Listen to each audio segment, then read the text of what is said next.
How's it going, guys? And welcome back to another Katawa Shoujo. I was going to say something else.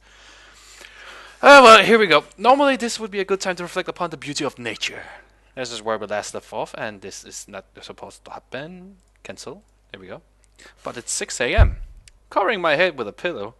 With the pillow, I slide my face into the mattress, hoping that the impact would send me instantly back to sleep. Futile. I toss and turn, but sleep simply won't return to me.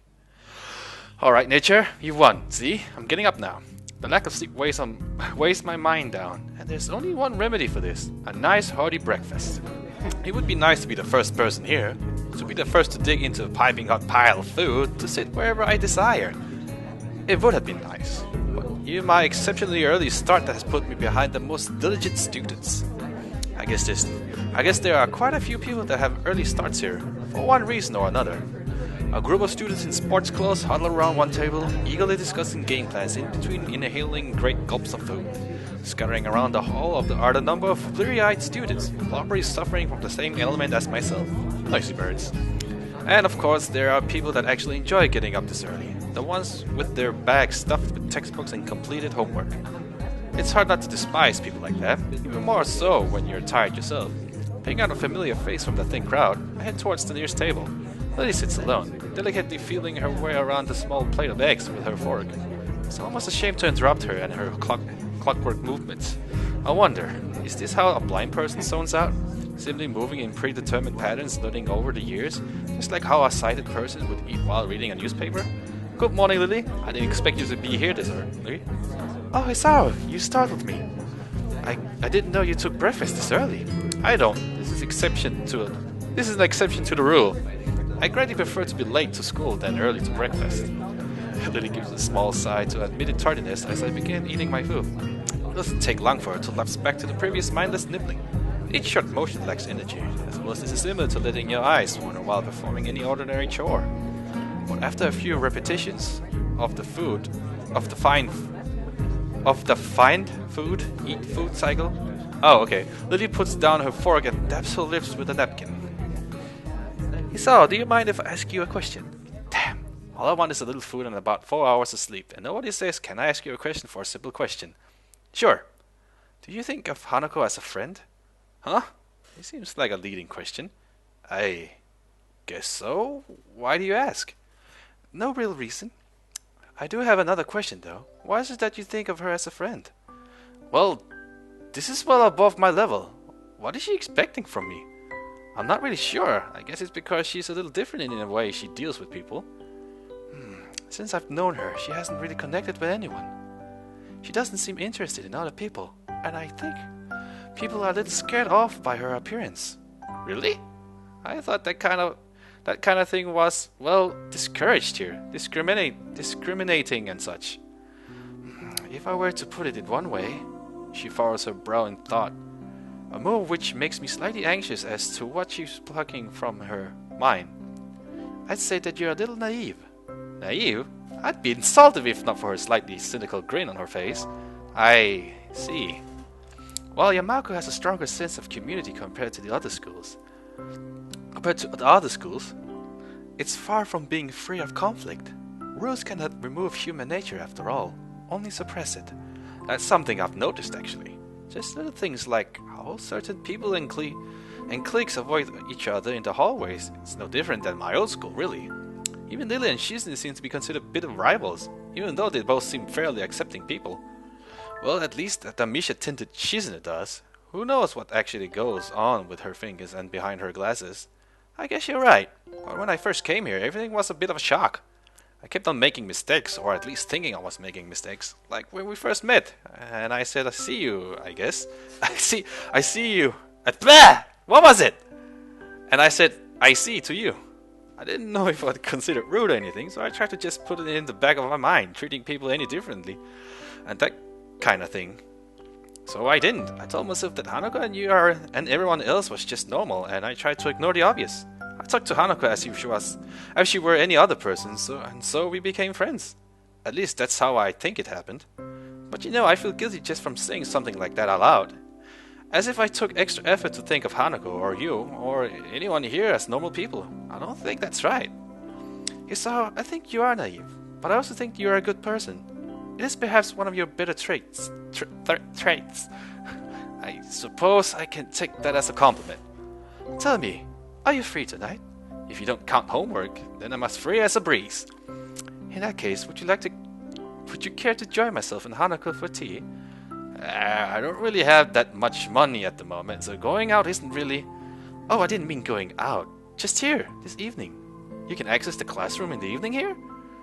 No, that's not what I meant. Hanako and I often use my room for tea parties together. Please feel free to drop by after dusk. Sure, I see no problem with that. What's your room number? 225, room 25, on the second floor. That should be easy. Okay, sure. Well then, I had best be off. I have class representative duties to attend to, after all. Until this evening, Isao. Yeah, catch you later. Hang on. Was I just invited to a girl's room after hours? Is that even allowed? There is the curfew here, but I never heard any rules about visitors of the dorm rooms. Even still, this is tough. This is enough to get my sleep-deprived brain jump-started. Add to that lukewarm breakfast and you have one hell of a pick-me-up.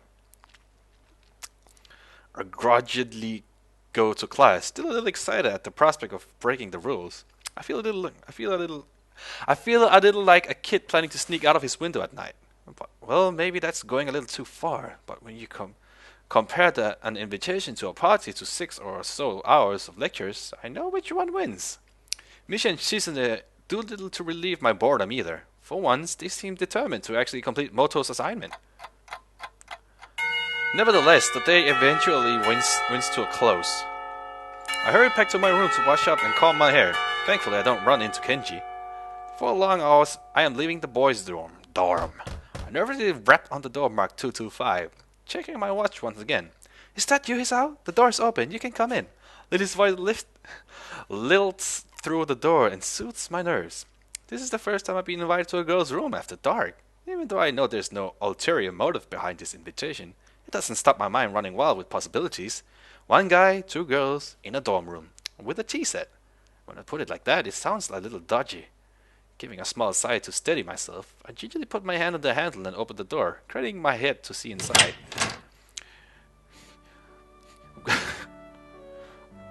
The door opens completely and I catch my first glimpse of Lily's room. Her furniture looks almost antique, but the bare walls and flat surfaces are barely decorated at all. In the center of the room sits a low table, where I see a small tea set at rest. It seems that everything in this room has its place, possibly expecting several piles of books stacked up against the wall. My sense of vision isn't the only one to be stimulated. The faint smell of something can be picked up in the air. Nail polish, perfume, makeup. It's hard to describe it any way other than girly. My eyes finish their quick sweep of the room before returning their position onto the girls. Then we zoom in! Lily sits next to the small table, wearing a dark blue pajamas, with shorts that show off plenty of her alluring pale legs. Opposite her, Hanako sits adorned in a conservative light pink gown. Her hands are firmly fixed between her legs, her shoulders forward and her head down, as if trying to hide herself in it. It would be easy for her to do. It looks about 2 sizes too big for her. Waves of flannel flow from her frame, making her look like a child playing dress-up in her parents' clothes. She looks up to confirm my identity, and the beginning of a thin smile creeps across her face, before vanishing so fast that I can't be sure they ever were there. There's no point in you standing in the doorway, so... I take a step into the room, closing the door behind me. My, I'm afraid this really is a small room for the 3 of us. Would you like to take a seat? I slowly walk to the table and sit down, trying my hardest not to disturb anything along the way. I also can't help but steal a quick glance into Lily's top as I sit. To be robbed of sight would be the most terrible fate. Well now, how about some tea, Hanako? Would you please pour? Sure. So, would you like... I would love some tea. Do you need a hand? No, I'm fine. Thank you. Lily finds it difficult to resist a smile at her companion's nervousness, something I can't really blame her for. Been a tiring day? Yeah. I relax at my place, opposite of the cabinet. To my left is the blue-clad Lily, to my side, and to my right sits the pink Hanako. The tea set on the table looks cute as well as practical, painted red with the floral motif. It looks odd when contrasted with Lily's plain, but generally sophisticated-looking furniture, which leads me to think that Hanako might have picked it out. There is a slight ting when Hanako accidentally clips the teapot on a cup as she is pouring. She breathes in sharply. She must be really nervous, as it's not the kind of thing anyone would worry about. Hanako quivers at her mistake. It's okay, Hanako. There's no need to be nervous. Hanako seems to find some confidence in Lily's reassuringly soft-spoken words, and deftly pours the next 2 cups. Here you go. Here you are, Hisao. Lily. Hanako carefully places a cup and saucer in front of Lily and myself. I could get used to service like this. Thank you, Hanako. Yeah, thanks. You're welcome. Lily searches for her cup, and upon finding it, sips delicately. I do the same. This tea tastes somewhat better than the tea we usually have at school. This is nice. It's so different from any tea I had before. Looks like you picked the right one, Hanako. You've done well, even if it was a bold move. Hanako's smile returns, redoubled. Even with her blighted face, her shy smile couldn't be called anything but cute. I'm glad you like it. Hanako finally beginning to relax, sips from her cup.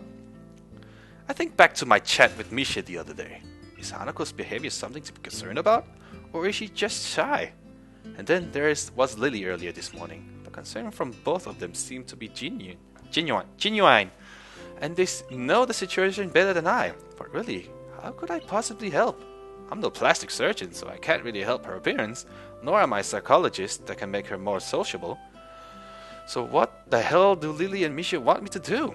It's frustrating. Hanako and I quickly becoming friends on our own accord, and because of that, it's like Ero wants us to solve all her problems. And I have no idea how to do that. No one can cure my heart, no Lily's eyes, nor anyone who is here in this school. However, I see no harm in becoming better friends with Hanako, now that she's warming up to me. I kind of enjoy hanging out with her. So, Hisao, are you enjoying yourself? Lily's words break me out of my reverie, and I take a second to reconsider where I am. I'm in a room with 2 girls in their bedclothes. This is something to be enjoyed. Yeah, it's relaxing. Almost like I'm not in the school anymore. Do you do this often? Quite often, but not as often as we take tea in the school building. Considering they do that nearly every day, that's not a big surprise. As I move to take another sip from my teacup, I find it sadly empty. That was delicious. Thank you, Hanako. Lily, you're welcome. Yes, you're most welcome, Hisao. It's nice to have a third person here.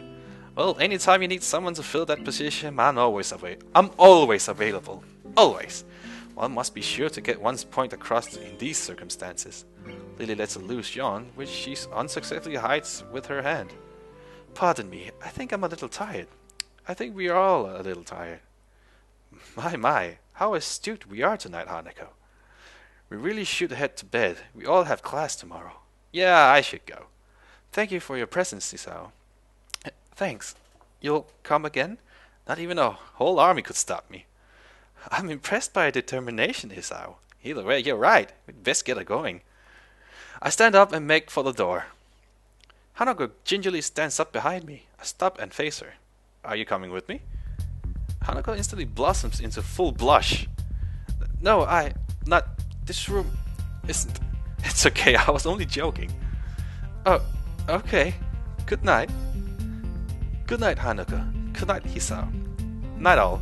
And with that, our tea party finishes.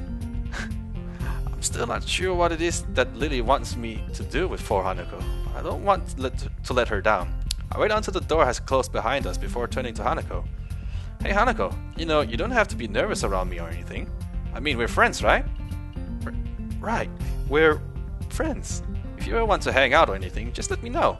We still need to have that chess rematch, remember? Sure. But I don't think you'll win. It wouldn't be any fun if it was easy.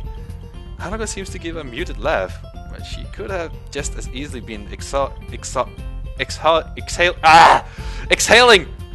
Good night, Hisao. With that, Hanako quickly retreats into her room, located next to Lily's. I start to walk back to my dorm, but the simple act of walking seems to drain me of my energy. I barely make it to my room before I hit by a wave of exhaustion. I kick off my shoes, fall into bed, and fall asleep by the time my head hits the pillow.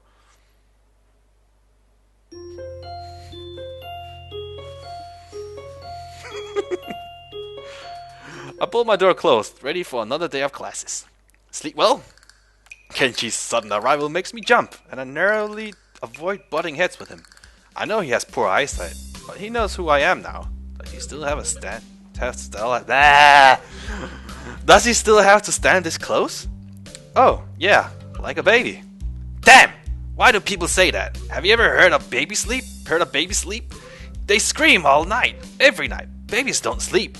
Well, ever. Well, there goes my restful state. I have to remember to never use figures of speech with Kenji. Alright, I get your point. It was a figure of speech. Yeah, sure, whatever. Where were you last night? I had a favor to ask you, but you weren't around. For a split second, I considered telling Kenji the truth. That I was spending time with Hanako and Lily. Thankfully, that split second passes as soon as it came. I was just out, checking out the local area and stuff. You know, recon. Good man, good. I knew you were the type to plan ahead. Anyway, what was this favor you wanted? I was going to get some takeout, but I needed change. Wait, what? I gave you money last week and you still haven't paid me back. I was starting to think you were cool. Kenji fishes around his pocket and produces his wallet. As he counts out the 400 yen he owes me, I can clearly see at least 10,000 yen notes. Hey, what the hell? Why are you borrowing money off me when you got that much cash? Kenji hisses a little, realizing that he's been had. Get off my case, man! It's bad luck to break a big note for anything less than half its value. It's the tycoon rule. Last night's dinner is going to cost me 7 years of bad luck. 7 years! Don't you think that's enough cost to help someone out? I'd get a shorter sentence if I just stole the stuff. My common sense screams at me to say something to him, but thankfully I restrain myself. Arguing a point like this with Kenji will just lead to further and more complicated discussions. Yeah, I guess you're right. Maybe you should plan these things a little better. Yeah man, I know. But I've got so much stuff to do and it's hard. And you're never around anymore, so I'm on my own. We're supposed to be brothers in brotherhood, remember? Yeah, I get you. Global conspiracy and such. I'll keep my ear to the ground. Kenji draws close enough for me to get a clear whiff at his garlic-tainted breath. You better, man. You're already spending less time here. That's the first thing they do. They'll try to split us up. Divide and conquer. Sun Tzu said that. Roger that. Now I got to be going. I've got classes. You coming? Nah, I'm tired. I stayed up all night just to make sure nothing was going to happen after splitting that note. As rational as ever, I see. Whatever. Night. Kenji scurries back into his room, and I hear him throwing his locks as I walk down the hallway. That is why some people can't roll their tongues, and why their second toe is longer than their big toe. Muto beams a half-moon smile at us, obviously proud of his explanation of recessive genes. However, no matter how impressed he is at the science that defines who we are, the classroom seems to be reduced to a stupor. Why is it that a bad explanation can make even the most interesting things seem worthless? I can see Muto deflate as he realized that nothing he said in the past half hour has sunk in. Whispered conversations start to break the silence, and like an avalanche, the noise level in the class starts to rise. Defeated, Muto identifies some questions from the textbook and sets to clearing off the blackboard. Almost as if expected, Hanako packs up her things and leaves as soon as people start talking and laughing amongst themselves. The initial shock of seeing someone play so blatantly truant and started to fade, but it doesn't stop me from wondering, is she leaving because she doesn't want people to speak to her? Or is it just the thought of people around her shattering her peace? Before I can think about the topic any further, a lunch bell rings. I wonder if she was simply taking the opportunity to leave early. The usual clamor of students exchanging books for lunch reverberates around the room. And while Misha is distracted, I grab my lunch and head out the door. Lily already sits in the tea room, sitting out her lunch alone. So, Hanako's not here then? Oh, Hisao, how are you? I haven't met Hanako since this morning, I'm afraid. That's right, Hanako and Lily live next to each other. Somehow I think their morning conversations are slightly more grounded than Kenji's ramblings. That's strange. She left class early, so I figured she'd come here. So she's still leaving class early. Huh? Yeah, I've seen her do it a few times. Lily drops her head a little, and her tone of voice is notably depressed. It's very reminiscent of someone who has used to hearing bad news. I was sure that she'd stop doing that once you two became friends. Everyone has their own pace, I suppose. Well, I was wondering about just that today. What exactly does she leave? Why does she... I'm not entirely sure myself. I personally think it's someone... Why do I keep reading something wrong today? I personally think it's because she doesn't want to be put in a situation where she has to answer someone. I have a flashback of my first meeting with her, when I thought she looked like a cornered animal. Maybe I wasn't far from the truth. But she seems fine with talking to you and with me, a bit. It's a little more complex than that. I mentioned that the first thing most people ask her about is her scars and what happened. She rarely talks about it with me, but I can tell that she doesn't like to remember whatever happened back then. Leaving class and running away from discussions is her preemptive strike, if you will. Huh, so then how does that explain her talking to me? You said it yourself yesterday at breakfast. You tried to ignore her scars. When she saw that you weren't going to ask her about that, she opened herself up to you. I guess you're right. Maybe. I don't know. You know her better than I, so I'll take your word for it. I wouldn't worry about that. I'm sure you'll come to know her as well as I do soon enough. I welcome the prospect of her having a new friend, and the two of you have such similar interests. Well, I hardly count reading as a team sport. It is good to have a company, though. To have company. That's my point. Hanako is still an average person at heart. She also wants company at times like that. I see. I think. To be honest, both of you still confuse me a little. That's only natural, Hisao. We've only known each other for a little while. It's unreasonable to expect you to understand us, just as we can't understand you. But that is half the fun of becoming friends, right? Yes, it is. Although, I suppose, there is the matter of us being opposite genders. Men and women do seem to confuse each other quite often. She says this with a light giggle, finding amusement at the odd little details of life. I hope you don't mind, but I'm going to start eating. No, go ahead. I think I'll eat something too. I got some books I want to drop back at the library before classes starts. So I'd better get a move on. Oh wait, I got water here. I forgot about it. You'll probably find Hanako there as well. If you do see her, can you tell her to stop by my room later tonight? I'd like to talk to her. You're not coming? Unfortunately, I have class representative meeting later, so I'll be gone as soon as I finish my lunch.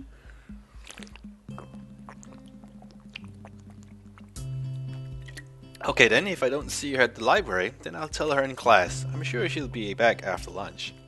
We fall silent as we start to eat, and I take a second to reflect on our conversation. I always thought that Hanako's shyness was simply due to her being self-conscious of her scars, but that is a pretty superficial way of looking at her. Just when I thought I was able to see through the fog of Lily and Hanako, I realized that I'm more lost than when I started. Lily quickly finishes her lunch. Acutely aware of her meeting, I don't blame her. Shizune is most likely going to be there, and I doubt she wants to give her the satisfaction of another argument. I must be off. Same time tomorrow? Same time, same channel. I'd better head off too. I don't want to risk being late. Shh. Lily smiles gently, picks up her cane and walks out into the hall. I turn my back on Lily as we head in the opposite directions. For some reason, I find myself hoping she doesn't get into another fight with Shizune. As much as I like Lily, Shizune and Misha have been pretty instrumental in helping me adjust, even if half of our conversation are thinly veiled recruitment attempts. Then again, I barely know either of them. Maybe they were previously leaders of some kind of secret society, but their love for each other drove them apart. Man, I need to stop reading cheap fiction. It's rotting my brain. Either that or I've got to move away from Kenji and his bad influence. It's sad that I can't tell the two apart anymore. I slide... Okay, break time. Save. Rise and shine. Okay, that's it for this part. Let's see how much. Well, just look forward to the next part. I'm gonna leave you guys with a high five. So, just one more.